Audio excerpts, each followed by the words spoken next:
Nakatakdang ipatawag ni Pangulong Ferdinand Marcos Jr. si Ambassador to the Philippines Wang Zilian kasunod ng pinakabagong insidente sa Ayungin Shoal kung saan may mga nasaktang sundalo.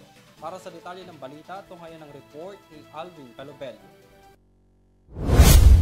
Ipinatatawag ni Pangulong Bongbong Marcos ang ambassador ng China kaugnay sa nangyaring pananakit at pangaagaw ng Chinese Coast Guard personnel ng gamit ng Philippine Navy personnel sa Ayungin Shoal. Ayon kay Marcos, layon ng pagpapatawag kay Ambassador Wang Zilian na matalakay ang naging desisyon o posisyon ng Pilipinas sa insidente. We have to do more than just that. Kasi papatawag natin yung ambassador, sasabihin natin itong posisyon namin, hindi namin gusto yung nangyari. And that's it. Git ng Pangulo, hindi umano gumamit ng dahas ang mga tropa ng militar. Dagdag pa ng Pangulo, hindi rin daw tinutukan ng baril ang mga tauhan ng militar noong nangyari ang insidente dahil ginawa lamang ng CCG personnel na pigilan ang operasyon ng tropa ng militar sa Ayungin Shoal. It's not armed. Sir, Hindi bakit tayo tinutukan ng baril. Sorry, sir. But it was a deliberate action to stop our people. But in the process of that, kinuhanan tayo. They boarded a Philippine vessel and took the equipment from that Philippine vessel.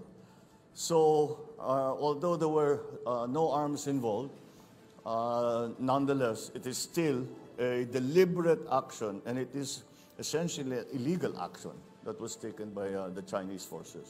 Una nang kinondena ng National Task Force for the West Philippine Sea ang nangyaring insidente at naghain na rin ng protesta ang Pilipinas laban sa gobyerno ng China. Sa pagdalo naman ni Foreign Affairs Secretary Enrique Manalo sa 2024 International Media Conference, iginit ng kalihim ang pagtalima ng Pilipinas sa bukas, inklusibo at international rules-based order ng international community na siyang tinuran ni Pangulong Bongbong Marcos. Gayon din ang pagtitiyak na may kipagtulungan sa mga kaalyadong bansa na may iisang hangarin sa pagpapanatili ng katotohanan sa gitna ng mainit na tensyon sa West Philippine Sea. Bahagi din daw ito ng transparency ng DFA hinggil sa anumang sigalot sa pinag-aagawang teritoryo sa South China Sea.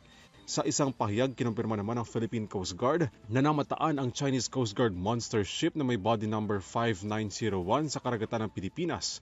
Patuloy ang pagmumonitor ng Pilipinas sa galaw ng nasabing monster ship. Para sa EuroTV News, Alvin Pelobello, sumasaludo sa bawat Pilipino.